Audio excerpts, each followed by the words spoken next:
Hello, everybody. This is WWE Talk 5, and I am your host, Mad Guy 222. No host still. JJ's not here. Mercer's not here, of course. So I am doing the review on this week's Raw, which was 9. I'm using my trusty iPod right here.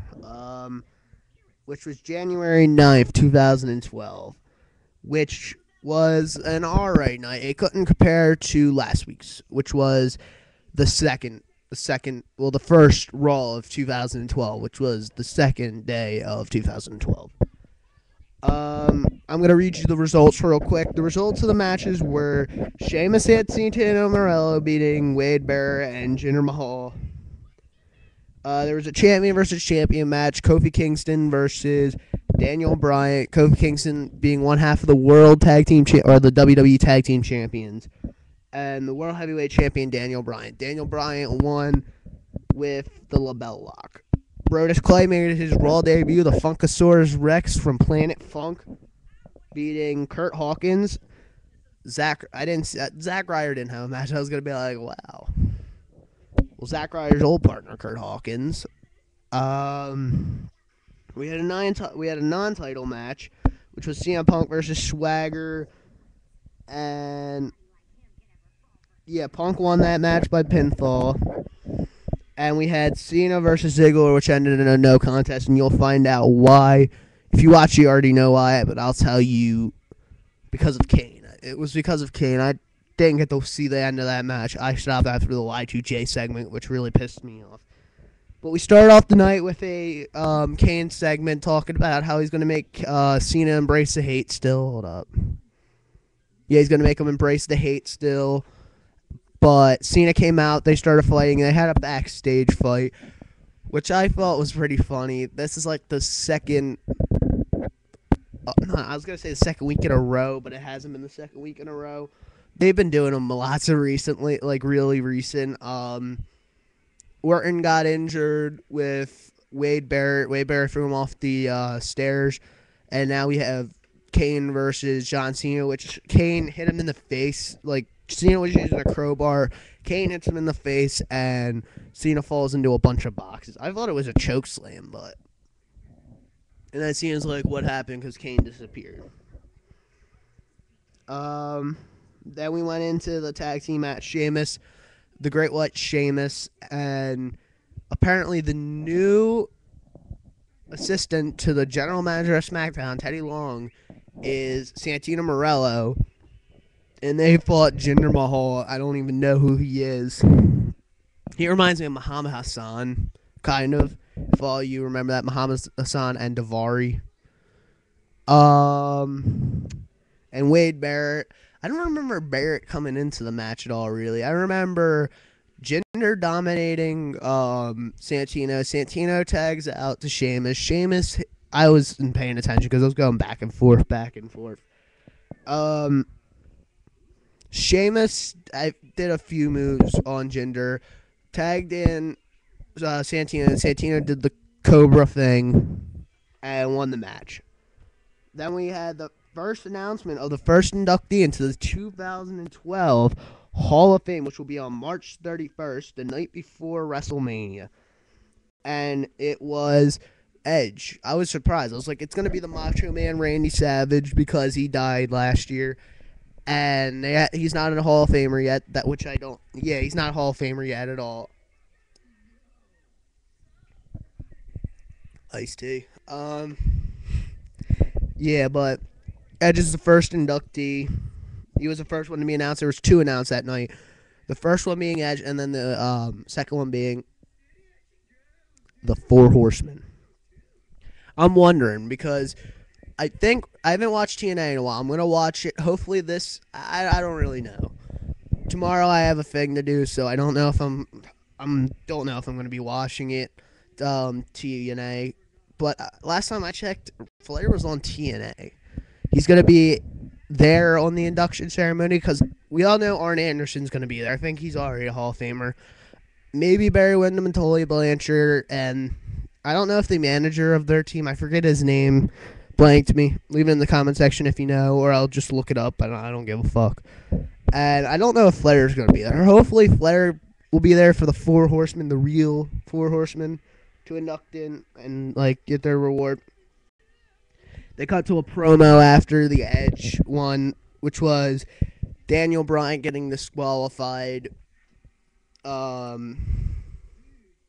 He got disqualified last week in a match against Big Show for the world title. I didn't see it, and apparently Daniel Bryan hops out the ring when Big Show is about to win. Mark Henry's out at the near the announcer table talking and stuff on commentary. Daniel Bryan's like, oh, something, something, something. He hits him in the face and gets Big Show disqualified. Daniel Bryan's mouth is busted open. I think they did a short segment either before or after the match. And, yeah, it was after the match. And Big Show came out. Daniel Bryan's like, I really want to have another match with you, so you have a fair match. He's like, all right, well, then it'll be this Friday in a rematch for the title, but it'll be no disqualification. And I feel Daniel Bryan's going to win. They're not going to cut him off on a SmackDown of all nights. And somehow he's going to win. I don't know.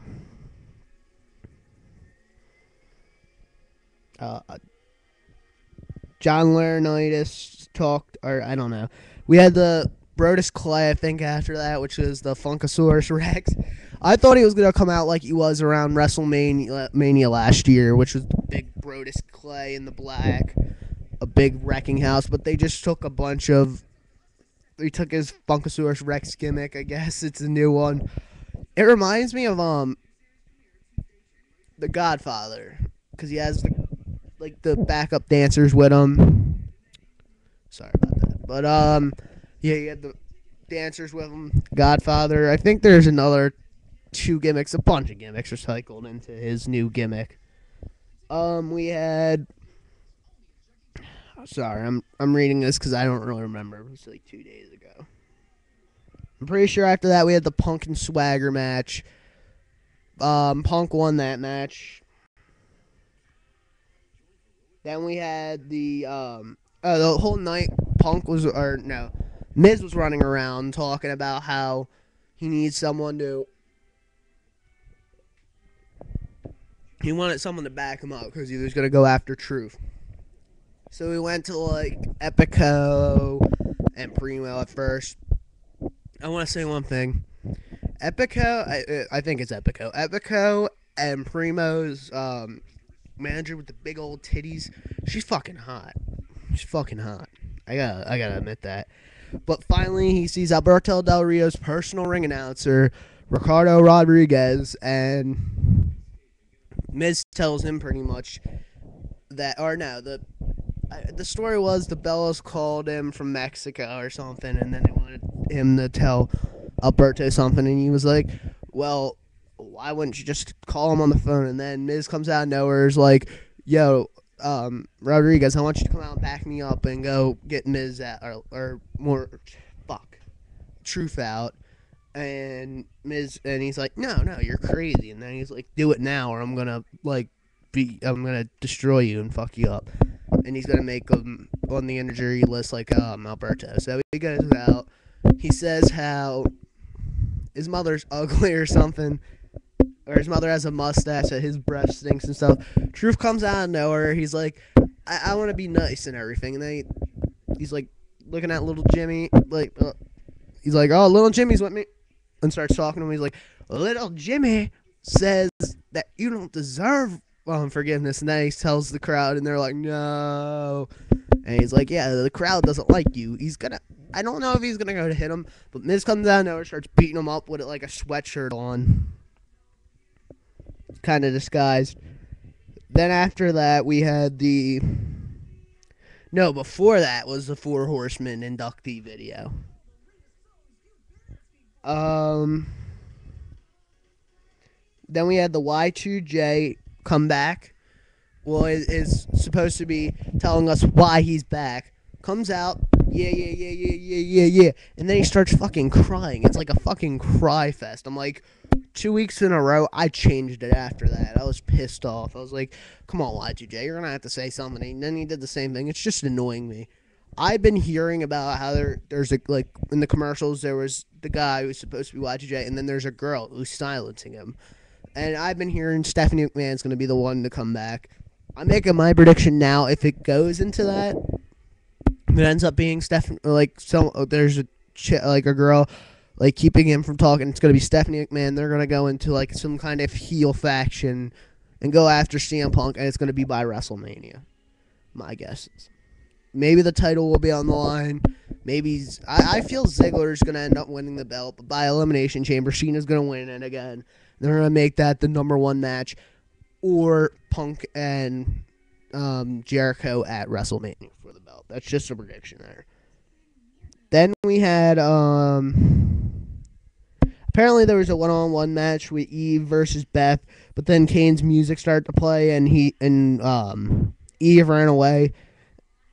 And then Beth Phoenix came out with Kane music on, like laughing or something, or Kane came out. They did some kind of backstage running thing, running around. Then I really don't remember. The last match that they had booked on here was the John Cena Dolph Ziggler match. They were fighting. I seen a part of that, like they were fighting, and then they go and like something about a tire being destroyed or something. I read on my iPod, of course. I didn't see the end. After Y2J changed it, clicked on, it was Cena and Ziggler. Cena was dominating. I'm like, all right, it's going to be a Cena squish. And then Zack sticks in the tire.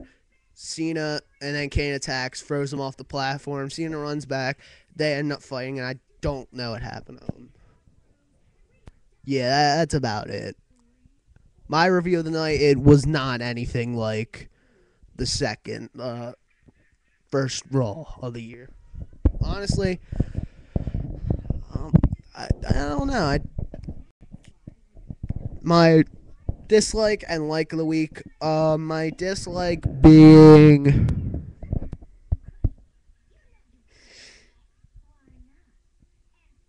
I didn't like the whole Y2J coming out and then crying and leaving thing. Epic troll, Jarrett troll. And what did I like about the show? I really don't know. There wasn't anything to like, honestly. It was a short show with a few matches that I didn't really care about. Maybe Punk winning. I didn't see that match either, really. I really was just on and off with the night. Kept switching channels and stuff. I wasn't really enjoying it. No.